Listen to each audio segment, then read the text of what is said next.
ക്രിസ്തുവിൽ പ്രിയ സഹോദരങ്ങളെ, ഇന്ന് നമ്മൾ ചിന്തിക്കുവാനായിട്ട് പോകുന്നത് കുടുംബജീവിതത്തെക്കുറിച്ചാണ്. കർത്താവായ ഈശോ മത്തായിയുടെ സുവിശേഷത്തിൽ 19-ാമത്തെ അധ്യായത്തിൽ 6-ാമത്തെ തിരുവചനത്തിൽ പറയുന്നു, ദൈവം യോജിപ്പിച്ചത് മനുഷ്യൻ വേർപെടുത്താതിരിക്കട്ടെ. ഇത് സനാതന വചനമാണ്. ദൈവമായ കർത്താവാണ് കുടുംബജീവിതത്തിൽ ഭാര്യയും ഭർത്താവിനെയും യോജിപ്പിക്കുന്നത്. ജീവിതകാലം മുഴുവനും കർത്താവായ ഈശോ യോജിപ്പിച്ച ആ ദിവ്യ കൂദാശയിൽ നിലനിൽക്കണം എന്നുള്ളതാണ് ദൈവത്തിൻ്റെ വലിയ ആഗ്രഹം. ഈ ആഗ്രഹം നമുക്ക് കർത്താവ് തന്നിരിക്കുന്ന കൽപ്പനയായിട്ടാണ് നമ്മൾ എടുക്കേണ്ടത്. ദൈവമാണ് ഭാര്യയെയും ഭർത്താവിനെയും യോജിപ്പിക്കുന്നത് എങ്കിൽ സ്ത്രീയും പുരുഷനും പരിചയപ്പെട്ടത് എങ്ങനെയാണെങ്കിൽ പോലും ദൈവമാണ് യോജിപ്പിച്ചിരിക്കുന്നത്. അവർ ഇരുവരും കർത്താവായ ഈശോ നൽകിയിരിക്കുന്ന ദിവ്യ കൂദാശയിലൂടെ മുന്നോട്ട് പോകുകയാണ് ചെയ്യുന്നത്. വിവാഹമെന്ന കൂദാശ നമ്മൾ ഉൽപ്പത്തിയുടെ പുസ്തകത്തിലേക്ക് കടന്നു ചെല്ലുമ്പോൾ ആദ്യത്തെ കുടുംബത്തെ ആരാണ് സ്ഥാപിച്ചത്? ദൈവമായ കർത്താവ് തന്നെയാണ്. ഈ പ്രപഞ്ചത്തെ സൃഷ്ടിക്കുന്നു. 5 ദിവസം കൊണ്ട് ഈ മനോഹരമായ പ്രപഞ്ചത്തെ സൃഷ്ടിച്ചു. ഏദൻ തോട്ടത്തെ സൃഷ്ടിച്ചു. അതിൽ വസിക്കുന്നതിനായി ആദത്തെ സൃഷ്ടിച്ചു. എന്നാൽ ദൈവം കണ്ടു, മനുഷ്യൻ ഏകനായിരിക്കുന്നത് നന്നല്ല, അവന് ചേർന്ന ഇണയെ ഞാൻ നൽകും. ദൈവമായ കർത്താവ് ഹവ്വായെ സൃഷ്ടിച്ചുകൊണ്ട് ആദത്തിൻ്റെ ഒരു വാരിയെല്ലെടുത്തുകൊണ്ട് ഹവ്വായെ സൃഷ്ടിച്ചുകൊണ്ട് ഒരു സ്ത്രീക്ക് രൂപം നൽകി തൻ്റെ ശ്വാസം ആ സ്ത്രീ രൂപത്തിലേക്ക് കടത്തി വിട്ടുകൊണ്ട് ഒരു പുതിയ വ്യക്തിയെ മനോഹരമായിട്ട് സൃഷ്ടിക്കുന്നു. ആ പുതിയ വ്യക്തിയെ ആദത്തിന് ദൈവം നൽകുകയാണ് ചെയ്യുന്നത്. അങ്ങനെ ഈ ലോകത്തിലെ ആദ്യത്തെ കുടുംബം സ്ഥാപിതമാകുന്നു. ദൈവം ആഗ്രഹിക്കുന്നു. ഉൽപ്പത്തിയുടെ പുസ്തകത്തിൽ നമ്മൾ വായിക്കുന്നുണ്ട്, 1-ാമത്തെ അധ്യായത്തിൽ ഈ ലോകത്തിൻ്റെ മേൽ ആധിപത്യം സ്ഥാപിച്ചുകൊണ്ട് ജീവിക്കണം, ഈ ലോകത്തെ നയിക്കണം. ദൈവത്തിൻ്റെ ആഗ്രഹങ്ങൾ ഈ ലോകത്തിൽ പൂർത്തീകരിക്കപ്പെടണം. മനുഷ്യൻ സ്ത്രീയും പുരുഷനുമായി സൃഷ്ടിക്കപ്പെട്ടു. അങ്ങനെ ആദ്യത്തെ കുടുംബം ഈ ലോകത്തിലേക്ക് കടന്നു വന്നു. ദൈവം ആ കുടുംബത്തിന് ആദ്യത്തെ അനുഗ്രഹം നൽകി. എന്താണ് ആ അനുഗ്രഹം? പെറ്റുപെരുകുവിൻ എന്ന അനുഗ്രഹം. ഈ ലോകം മനുഷ്യനെ കൊണ്ട് നിറയണം. അത് ദൈവം ആഗ്രഹിക്കുകയാണ്. അങ്ങനെ ആ കൽപ്പന നൽകിക്കൊണ്ട് ദൈവമായ കർത്താവ് ഈ ലോകത്തെ മനുഷ്യവംശത്തെ മുന്നോട്ട് കൊണ്ടുപോകുവാനായിട്ടാണ് ആഗ്രഹിച്ചത്. ദൈവമാണ് ആദത്തെയും ഹവ്വായെയും യോജിപ്പിച്ചത്. ദൈവമാണ് ആദത്തിന് ഹവ്വായെ ഭാര്യയായി നൽകിയത്. ഉൽപ്പത്തിയുടെ പുസ്തകത്തിൽ ഈ കാര്യം നമ്മൾ വായിക്കുന്നു. 2-ാമത്തെ അധ്യായത്തിൽ 22-ാമത്തെ തിരുവചനത്തിൽ, ഉൽപ്പത്തിയുടെ പുസ്തകത്തിൽ 24-ാമത്തെ അധ്യായത്തിൽ 50-ാമത്തെ തിരുവചനത്തിൽ നമ്മൾ വായിക്കുന്നുണ്ട്, ഇസ്ഹാക്ക് റബേക്കയെ വിവാഹം ചെയ്തു. റബേക്കയെ വിവാഹം ചെയ്ത് അതിനുശേഷം എന്താണ് ലബാൻ പറഞ്ഞത്? ഇത് കർത്താവിൻ്റെ ഇഷ്ടമാണ്, ഇതിനെക്കുറിച്ച് ഗുണമോ ദോഷമോ ഒന്നും പറയാനില്ല. കർത്താവിൻ്റെ ഇഷ്ടമാണെങ്കിൽ അത് ഉചിതമാണ്. അങ്ങനെയാണെങ്കിൽ ഇവിടെ ഇരിക്കുന്ന ഓരോ വിവാഹം കഴിച്ചവരും നിങ്ങൾ രണ്ടുപേരും കർത്താവിൻ്റെ പദ്ധതിയിലാണ് വന്നിരിക്കുന്നത്. തോബീത്തിൻ്റെ പുസ്തകത്തിൽ 6-ാമത്തെ അധ്യായത്തിൽ 17-ാമത്തെ തിരുവചനത്തിൽ നമ്മൾ വായിക്കുന്നുണ്ട്, അനാദികാലം മുതലേ അവൾ നിനക്കായിട്ടുള്ളവളാണ്. ഈ പ്രപഞ്ചത്തെ സൃഷ്ടിക്കുന്നതിന് മുൻപ് തന്നെ നീ എന്ന മനുഷ്യൻ ദൈവത്തിൻ്റെ മനസ്സിലുണ്ടായിരുന്നു. നിനക്ക് ഒരു ഇണയെ തുണയെ ലഭിക്കണം. ആ ഇണയെ തുണയെ അനാദികാലം മുതലേ ദൈവം കാണുകയാണ്. ദൈവം കണ്ടുകൊണ്ട് നിനക്ക് ആ ഇണയെ തുണയെ നൽകിയിട്ടുണ്ട്. തോബീത്തിൻ്റെ പുസ്തകത്തിലേക്ക് കടന്നു ചെല്ലുമ്പോൾ നമ്മൾ കാണുന്നു, സാറ 7 പ്രാവശ്യം വിവാഹം കഴിച്ചതാണ്. 8-ാമത്തെ വരനായിട്ട് ഇതാ തോബിയാസ് വരുന്നു. തോബിയാസുമായിട്ടുള്ള കല്യാണ ആലോചന നടക്കുന്നു. എന്നാൽ നമ്മൾ കാണുന്നത് എന്താണ്? തോബിയാസിന് ആഗ്രഹമില്ല സാറായെ വിവാഹം കഴിക്കുവാനായിട്ട്. കാരണം എന്താണ്? അവൾ 7 പ്രാവശ്യം വിവാഹം കഴിച്ചതാണ്. 7 പ്രാവശ്യവും വിവാഹരാത്രിയിൽ തന്നെ വരന്മാര് മരിച്ചു പോകുന്നു. വലിയ ദുഃഖം അവളിലേക്ക് കടന്നു വരുന്നു. അവൾ ആത്മഹത്യയെക്കുറിച്ച് പോലും ചിന്തിക്കുന്നു. കെട്ടിത്തൂങ്ങി ചത്തുകളയാമെന്ന് പോലും ചിന്തിച്ചു പോവുകയാണ്. അത്രയും വലിയ ദുഃഖത്തിലേക്ക് അവൾ കടന്നു വരുന്നു. എന്നാൽ റഫായേൽ ദൈവദൂതൻ ദൈവത്തിൻ്റെ പദ്ധതിയിൽ തോബിയാസുമായിട്ട് അവളുടെ ഭവനത്തിലേക്ക് കടന്നു വരുന്നു. തോബിയാസിനോട് സ്വർഗദൂതൻ പറയുന്നു, റഫായേൽ ദൈവദൂതൻ പറയുന്നു, നിനക്കായിട്ട് വെച്ചിരിക്കുന്ന നിന്റെ ജീവിത പങ്കാളി സാറയാണ്. സാറയെ തന്നെ നീ വിവാഹം കഴിക്കണം. തോബിയാസിന് ആഗ്രഹമില്ല. എന്നാൽ റഫായേൽ ദൈവദൂതൻ ഉപദേശം കൊടുക്കുമ്പോൾ ആ ഉപദേശം സ്വീകരിച്ചുകൊണ്ട് വിവാഹം കഴിക്കുന്നതിലേക്ക് കടന്നു വരികയാണ്. നിന്റെ കയ്യിലിരിക്കുന്ന ചങ്കും കരളും എടുത്ത് പുകയ്ക്കുക. ആ മണമേറ്റാലുടൻ പിശാച് ഓടി അകലും. നീ ദൈവത്തിൻ്റെ കരുണയ്ക്കായിട്ട് സാറായോട് ചേർന്ന് പ്രാർത്ഥിക്കുക, കരങ്ങൾ ഉയർത്തി പ്രാർത്ഥിക്കുക. അവിടെ അനുഗ്രഹം കടന്നു വന്നിരിക്കും. റഫായേൽ ദൈവദൂതൻ ശക്തമായിട്ട് ഉപദേശിച്ചു.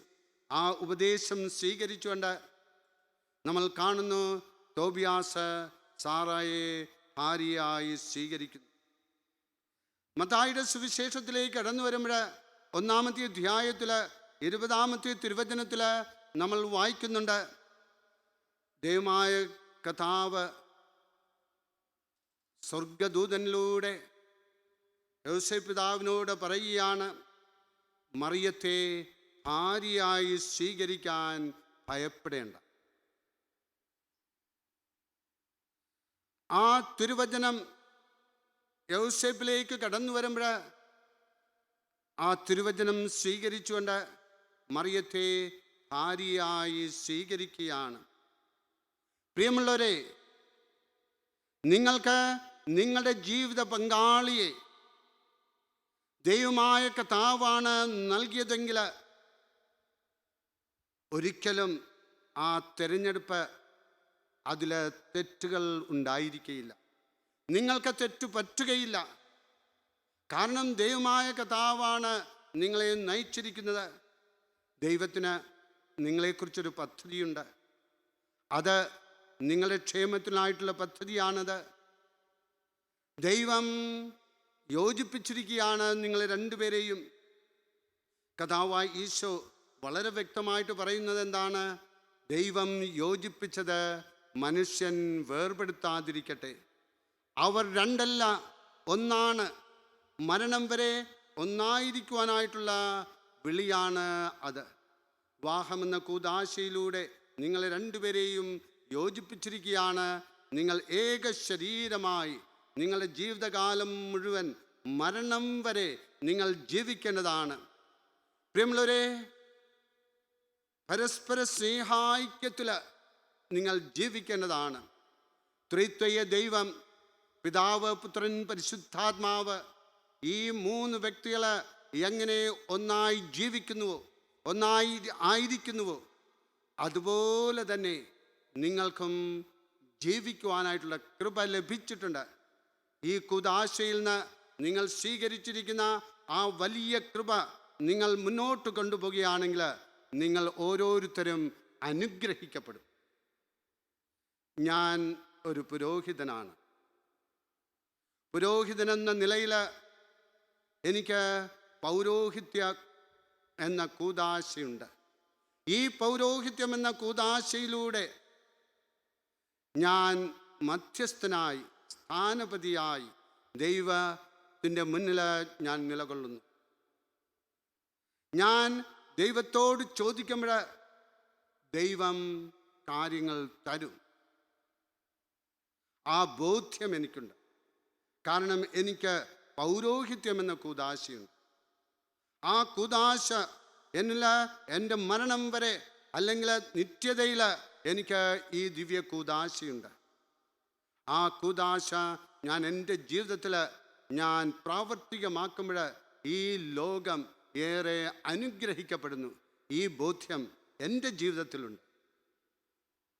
ഞാൻ ആർക്കെങ്കിലും വേണ്ടിയിട്ട് പ്രാർത്ഥിക്കുകയാണെങ്കിൽ അവിടെ അനുഗ്രഹം കടന്നു വരും. കാരണം എന്താണ്? എൻ്റെ യോഗ്യത കൊണ്ടാണോ? അല്ല. ദൈവമായ കർത്താവ് എന്നെ വിളിച്ചു, നിയോഗിച്ചു, എന്നെ ഒരു പുരോഹിതനാക്കി മാറ്റി. അതിൻ്റെ അനുഗ്രഹം എൻ്റെ ജീവിതത്തിലൂടെ അനേകരിലേക്ക് കടന്നു വരണം എന്നുള്ളതാണ് ദൈവത്തിൻ്റെ ആഗ്രഹം. അതുപോലെ നിങ്ങൾ രണ്ടുപേരെയും ദൈവം യോജിപ്പിച്ചിരിക്കുകയാണ്.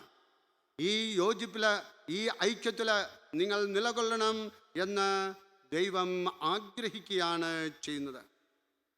പ്രിയമുള്ളവരെ, വിശുദ്ധ ഗ്രന്ഥം പഠിപ്പിക്കുന്നു, അവർ രണ്ടുപേരും ഒന്നായി തീരുന്നു. അത് വലിയ രഹസ്യമാകുന്നു. മനുഷ്യബുദ്ധി കൊണ്ട് മനസ്സിലാക്കുവാൻ സാധിക്കാത്ത ഒരു വലിയ രഹസ്യമാണ് ഇത്. വിശ്വാസത്തിൽ മാത്രമേ നമുക്ക് ഇത് മനസ്സിലാക്കി മുന്നോട്ട് പോകുവാനായിട്ട് സാധിക്കുകയുള്ളൂ. വിശ്വാസം നമുക്ക് രഹസ്യത്തിൻ്റെ അർത്ഥം മനസ്സിലാക്കി തരുന്നു. ദൈവമായ കർത്താവ് യോജിപ്പിച്ചിരിക്കുകയാണ്. ഈ വിവാഹമെന്ന കൂദാശയിലൂടെ കർത്താവായ ഈശോ ഒരു പ്രത്യേക സ്നേഹം ഭാര്യ ഭർത്താക്കന്മാർക്ക് കൊടുത്തിട്ടുണ്ട്. ഈ പ്രത്യേക സ്നേഹം ജീവിതത്തിലുടനീളം കടന്നു വരുന്നു. നിങ്ങളെ വെറുതെ വിട്ടിരിക്കുന്നതല്ല. ഈ വലിയ സ്നേഹം കൊണ്ട് നിങ്ങളെ നിറച്ചുകൊണ്ട് നിങ്ങളെ മുന്നോട്ട് കൊണ്ടുപോകുവാനായിട്ട് നിങ്ങളെ അനുഗ്രഹിച്ചിരിക്കുകയാണ്. കർത്താവായ ഈശോ സഭയെ സ്നേഹിക്കുന്നതിന് വേണ്ടിയിട്ട് തന്നെ തന്നെ അർപ്പിച്ചു.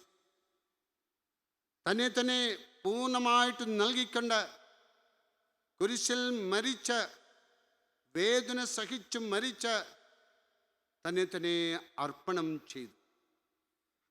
ആ വലിയ സ്നേഹം നമ്മൾ വിവാഹ ജീവിതത്തിൽ കാണണം. കർത്താവായ ഈശോ എങ്ങനെയാണ് സഭയെ സ്നേഹിക്കുന്നത്, അതുപോലെ ഭാര്യ ഭർത്താക്കന്മാർ പരസ്പരം സ്നേഹിച്ചുകൊണ്ടുള്ള ഒരു ജീവിതത്തിലേക്ക് കടന്നു വരണം. അങ്ങനെയാണെങ്കിൽ ജീവിതം ധന്യമായ ജീവിതമായി മാറും. കർത്താവായ ഈശോ ഈ വലിയ സ്നേഹം നൽകിക്കൊണ്ട് ജീവിതാന്ത്യം വരെ നിങ്ങളെ മുന്നോട്ട് കൊണ്ടുപോവുകയാണ് ചെയ്യുന്നത്. അമേരിക്കയിലെ പ്രസിദ്ധ വചനപ്രഘോഷകനായ ഫുൾട്ടൻ ഷെയ്ൻ എന്ന് പറയുന്ന വിശുദ്ധനായ ബിഷപ്പ്, അദ്ദേഹം തൻ്റെ ജീവിതത്തിൽ ഒരു ഉദാഹരണം തരുന്നുണ്ട്, ഒരു വൈദികനെക്കുറിച്ച്. ആ ഉദാഹരണത്തിൽ എന്താണ് അദ്ദേഹം പറയുന്നത്? അദ്ദേഹത്തിൻ്റെ ഭാര്യ എല്ലാ ദിവസവും പരിശുദ്ധ കുർബാനയ്ക്ക് പോകുമായിരുന്നു. പരിശുദ്ധ കുർബാനയ്ക്ക് പോയി തൻ്റെ ഭർത്താവിന് വേണ്ടിയിട്ട് പ്രാർത്ഥിക്കുമായിരുന്നു. തൻ്റെ ഭർത്താവ് വലിയ മദ്യപാനിയായിരുന്നു. മദ്യപാനിയായ ഭർത്താവ്, ആ ഭർത്താവിന് തനിക്ക് കൊടുക്കാവുന്ന സ്നേഹം, എന്തുമാത്രം സ്നേഹം കൊടുക്കാമോ അത്രയും സ്നേഹം കൊടുത്ത് ജീവിച്ചു പോന്നു. എന്നാൽ യാതൊരു വ്യത്യാസവും ആ മദ്യപാനിയിൽ ഇല്ലായിരുന്നു. എത്ര പ്രാർത്ഥിച്ചിട്ടും ആ മദ്യപാനി തൻ്റെ മദ്യപാനത്തിൽ നിന്ന് മോചനം നേടുന്നില്ലായിരുന്നു. ഒരു ദിവസം ഈ സ്ത്രീ തൻ്റെ വികാരിയച്ഛൻ്റെ അടുക്കൽ വന്ന് പറഞ്ഞു, അച്ഛോ, എൻ്റെ ഭർത്താവ് ഒരു മദ്യപാനിയാണ്. ഞാൻ ഏറെ നാളുകളായി എൻ്റെ ഭർത്താവിന് വേണ്ടിയിട്ട് പ്രാർത്ഥിക്കുന്നു. എല്ലാ ദിവസവും പരിശുദ്ധ കുർബാനയ്ക്ക് വന്ന് ഞാൻ എൻ്റെ ഭർത്താവിനെ സമർപ്പിച്ചുകൊണ്ട് പ്രാർത്ഥിക്കുന്നു. എന്നാൽ യാതൊരു മാറ്റവും സംഭവിക്കുന്നില്ല. അച്ഛൻ എനിക്ക് വേണ്ടിയിട്ട് പ്രാർത്ഥിക്കണം. എത്ര നാൾ ജീവിച്ചിരിക്കുമെന്ന് എനിക്കറിഞ്ഞുകൂടാ. എനിക്ക് തോന്നുന്നു ഞാൻ അടുത്ത കാലത്ത് തന്നെ മരിച്ചു പോകും എന്ന്. അച്ഛൻ എൻ്റെ ഭർത്താവിന് വേണ്ടിയിട്ട് പ്രാർത്ഥിക്കണം. ദീർഘനാളാകാതെ ആ ഭാര്യ മരിക്കും. കുറച്ച് ദിവസങ്ങൾക്ക് ശേഷം ഈ ഭർത്താവ് വികാരിയച്ഛൻ്റെ അടുക്കൽ ആ ഭാര്യയ്ക്ക് വേണ്ടിയിട്ട് പ്രാർത്ഥിക്കുവാനായിട്ട്, ഒരു കുർബാന ചൊല്ലിക്കുവാനായിട്ട് വരുന്നു. കുർബാന ചൊല്ലിക്കുവാനായിട്ട് പണം കൊടുത്തപ്പോൾ പെട്ടെന്ന് അച്ഛൻ്റെ മനസ്സിലേക്ക് കടന്നു വരുന്നു, ഈ ഭർത്താവ് ആരാകുന്നു എന്ന്. ഭർത്താവിനോട് ആ വികാരിയച്ഛൻ പറയുകയാണ്, ഞാൻ എല്ലാ ദിവസവും നിങ്ങളെ എൻ്റെ ദിവ്യ ബലിയിൽ ഓർക്കുന്നു. നിങ്ങൾക്ക് വേണ്ടിയിട്ട് ഞാൻ പ്രാർത്ഥിക്കുന്നു. അങ്ങനെ പറഞ്ഞപ്പോൾ ആ സഹോദരൻ്റെ മനസ്സിൽ ഏറെ വ്യത്യാസങ്ങൾ ഉണ്ടാകുവാനായിട്ട് തുടങ്ങി. ഭാര്യ പറഞ്ഞ കാര്യങ്ങളെല്ലാം ആ ഭർത്താവിനോട് പറഞ്ഞു കേൾപ്പിച്ചു. ആ സഹോദരൻ അച്ഛൻ്റെ മുന്നിൽ വെച്ച് ഒരു തീരുമാനം എടുക്കുന്നു. എന്താണ് തീരുമാനം? ഞാൻ ഇനി മദ്യപിക്കയില്ല. ആ തീരുമാനത്തോടുകൂടെ അച്ഛൻ്റെ മേടയിൽ നിന്നും ഇറങ്ങിപ്പോകുകയാണ്. ഉറച്ച തീരുമാനം എടുത്തിരുന്നു, ഞാൻ മദ്യപിക്കയില്ല എന്ന്. ആ തീരുമാനത്തോടുകൂടെ പോയി അദ്ദേഹം പിന്നീട് മദ്യപിച്ചിട്ടില്ല. അനേക മദ്യപാനികളെ അദ്ദേഹം മദ്യപാനത്തിൽ നിന്നും വിടുവിപ്പിച്ചു, മോചിപ്പിച്ചു. അദ്ദേഹം ശക്തമായിട്ട് മദ്യപാനികളുടെ ഇടയിൽ പ്രവർത്തിച്ചു. അദ്ദേഹത്തിന് ആഗ്രഹമുണ്ടായി ഒരു വൈദികന് ആകണമെന്ന്. വൈദികനായാൽ ഏറെ പ്രവർത്തനങ്ങളിലേക്ക് കടന്നു വരാം എന്നുള്ള ചിന്തയിലേക്ക് കടന്നു വന്നപ്പോൾ അദ്ദേഹം സെമിനറിയിൽ ചെന്ന് ഒരു വൈദികനായി അനേകരെ മദ്യപാനത്തിൽ നിന്നും മോചിപ്പിച്ചു. മദ്യപാനികൾക്ക് വേണ്ടിയിട്ടുള്ള ക്ലാസ്സുകൾ എടുത്തു, ധ്യാനങ്ങൾ എടുത്തു, അനേകരെ നല്ല ജീവിതത്തിലേക്ക് നയിച്ചു. പ്രിയമുള്ളവരെ, വിവാഹം എന്നുള്ളത് രഹസ്യമാണ്. ഈ രഹസ്യത്തിലേക്ക് ദൈവം വലിയ സ്നേഹം കടത്തിക്കൊണ്ടുവരുന്നു. കർത്താവായ ഈശോ തരുന്ന ആ സ്നേഹം സ്വീകരിച്ചുകൊണ്ട് ജീവിതത്തിൽ ഏതു പ്രശ്നങ്ങൾ ഉണ്ടെങ്കിൽ പോലും ഭാര്യ ഭർത്താക്കന്മാർക്ക് മുന്നോട്ട് പോകുവാനായിട്ട് സാധിക്കും. എന്നാൽ എന്തുകൊണ്ട് അനേക കുടുംബങ്ങൾ തകർച്ചയിലേക്ക് കടന്നു വരുന്നു? കർത്താവായ ഈശോ പറഞ്ഞിട്ടുണ്ട്, ദൈവരാജ്യവും അതിൻ്റെ നീതി അന്വേഷിക്കുക, ബാക്കിയുള്ളതെല്ലാം കൂട്ടിച്ചേർക്കപ്പെടും. പലപ്പോഴും കുടുംബ ജീവിതത്തിൽ എന്താണ് സംഭവിക്കുന്നത്? ദൈവത്തിന് കൊടുക്കേണ്ട സ്ഥാനം കൊടുക്കുന്നില്ല. ദൈവം ഓരോരുത്തർക്കും ഓരോ പദ്ധതി കണ്ടെത്തിയിട്ടുണ്ട്. ഓരോ കുടുംബത്തെയും കുറിച്ച് ദൈവത്തിന് ലക്ഷ്യങ്ങളുണ്ട്. ആ ലക്ഷ്യങ്ങൾ നടന്നു കിട്ടണം. ആ ലക്ഷ്യങ്ങൾക്കെതിരായിട്ട് വിപരീതമായിട്ട് പോകുകയാണെങ്കിൽ ദൈവരാജ്യം ആ കുടുംബ ജീവിതത്തിലേക്ക് കടന്നു വരുവാനായിട്ട് പോകുന്നില്ല. ദൈവത്തിൻ്റെ അനുഗ്രഹം ആ കുടുംബ ജീവിതത്തിൽ ഉണ്ടായിരിക്കുകയില്ല. എന്നാൽ ദൈവരാജ്യം എന്താണെന്നും മനസ്സിലാക്കി അതനുസരിച്ച് ജീവിതത്തിൽ മുന്നേറുകയാണെങ്കിൽ ദൈവത്തിൻ്റെ അനുഗ്രഹം എപ്പോഴും ആ കുടുംബ ജീവിതത്തിൽ ഉണ്ടായിരിക്കും. ദൈവം ഇണയായി തുണയായി ഭവിപ്പിച്ച ഈ ദമ്പതിമാർക്ക് ജീവിക്കുവാനായിട്ട്, ദൈവാനുഗ്രഹത്തോടുകൂടെ ജീവിക്കുവാനായിട്ട് സാധിക്കും. IMSൽ ഏറെ അനുഗ്രഹങ്ങളോടുകൂടെ ജീവിച്ച ഒരു പെൺകുട്ടി ടീം മെമ്പർ ഉണ്ടായിരുന്നു. IMSൽ ഉള്ള എല്ലാ ധ്യാനങ്ങളും തന്നെ ആ സഹോദരി കൂടിയിട്ടുണ്ട്. ഏറെ ആഗ്രഹത്തോടുകൂടെ വിശുദ്ധിയിൽ ജീവിക്കണം, നല്ലൊരു കുടുംബ ജീവിതത്തിലേക്ക് കടന്നു വരണം, ജീവിത പങ്കാളി നല്ലൊരു ദൈവഭക്തനായിരിക്കണം. എന്നാൽ ഈ സഹോദരി ചെന്നുപെട്ടത്, വിവാഹം കഴിച്ചപ്പോൾ ആ സഹോദരിക്ക് കിട്ടിയത് പ്രാർത്ഥനാ ചൈതന്യമില്ലാത്ത ഒരു ഭർത്താവിനെയാണ്. ഭർത്താവിൻ്റെ കുടുംബത്തിൽ കുടുംബ പ്രാർത്ഥനയില്ല. ഞായറാഴ്ചയിൽ ദിവ്യബലിക്ക് പോകുന്ന ആ അവസ്ഥയില്ല. ദൈവവിശ്വാസമില്ലാത്ത ഏറെ പ്രശ്നങ്ങളുള്ള ഒരു കുടുംബത്തിലേക്കാണ് അവൾ കടന്നു ചെന്നത്. അവൾ ആഗ്രഹിച്ചു വിശുദ്ധമായൊരു കുടുംബ ജീവിതം. എന്നാൽ ദൈവഭക്തിയും ദൈവഭയവും ദൈവസ്നേഹവും ഇല്ലാത്ത കുടുംബത്തിലേക്കാണ് അവൾ കടന്നു ചെന്നത്. അവിടെ കുടുംബ പ്രാർത്ഥനയില്ലായിരുന്നു. ആദ്യത്തെ ദിവസങ്ങൾ വിരുന്നിനായിട്ടൊക്കെ മാറിപ്പോയി. പിന്നീട് ഒരു ദിവസം അവൾ അമ്മായിയമ്മയോട് പറഞ്ഞു, നമുക്ക് കുടുംബ പ്രാർത്ഥന ചൊല്ലാം. ആദ്യമായിട്ട് പറഞ്ഞതുകൊണ്ട് ആ അമ്മച്ചി സമ്മതിച്ചു.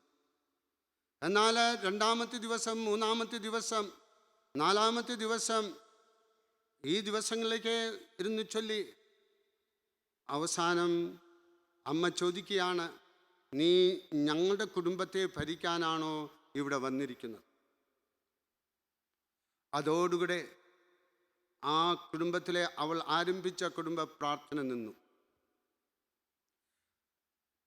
അവളുടെ ഭർത്താവാണെങ്കിൽ മദ്യപാനിയാണ്, നല്ല മദ്യപാനി, അതോടൊപ്പം ദേഷ്യ സ്വഭാവത്തിൽ ഉള്ളവൻ. അവിടെ പ്രശ്നങ്ങളുണ്ടായി. ഒരു ദിവസം വലിയ വഴക്കുണ്ടായി. ആ വഴക്കിൽ അവളെ ഭാര്യ വീട്ടിൽ കൊണ്ടുപോയി അവളെ ആക്കി.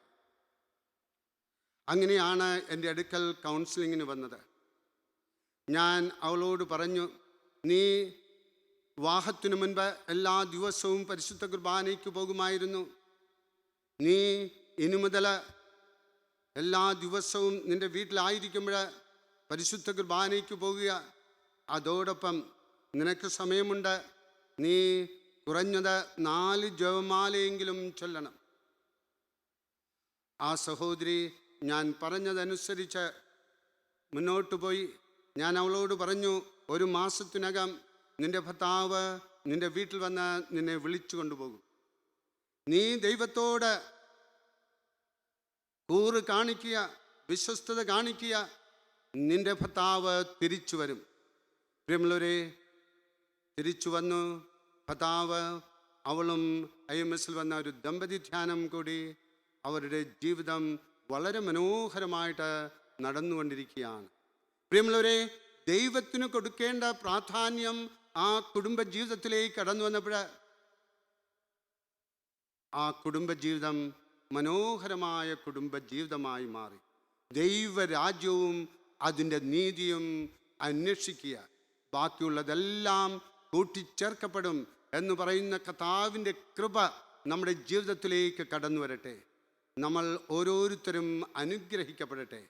കുടുംബജീവിതം മനോഹരമായ ജീവിതമാക്കി തീർക്കാം നമ്മൾ ദൈവത്തോട് ചേർന്ന് നിൽക്കുകയാണെങ്കിൽ. കർത്താവായ ഈശോ നമ്മോടൊപ്പമുണ്ട് എന്നുള്ള പൂർണ്ണ ബോധ്യത്തിൽ ജീവിക്കുകയാണെങ്കിൽ നമ്മുടെ കുടുംബജീവിതം സന്തോഷപ്രദമായ കുടുംബജീവിതമായി മാറും. എല്ലാവരും വലതുകരം ഉയർത്തിപ്പിടിക്കുക. ഞാൻ പറഞ്ഞു തരുന്നത് ഏറ്റുചൊല്ലുക.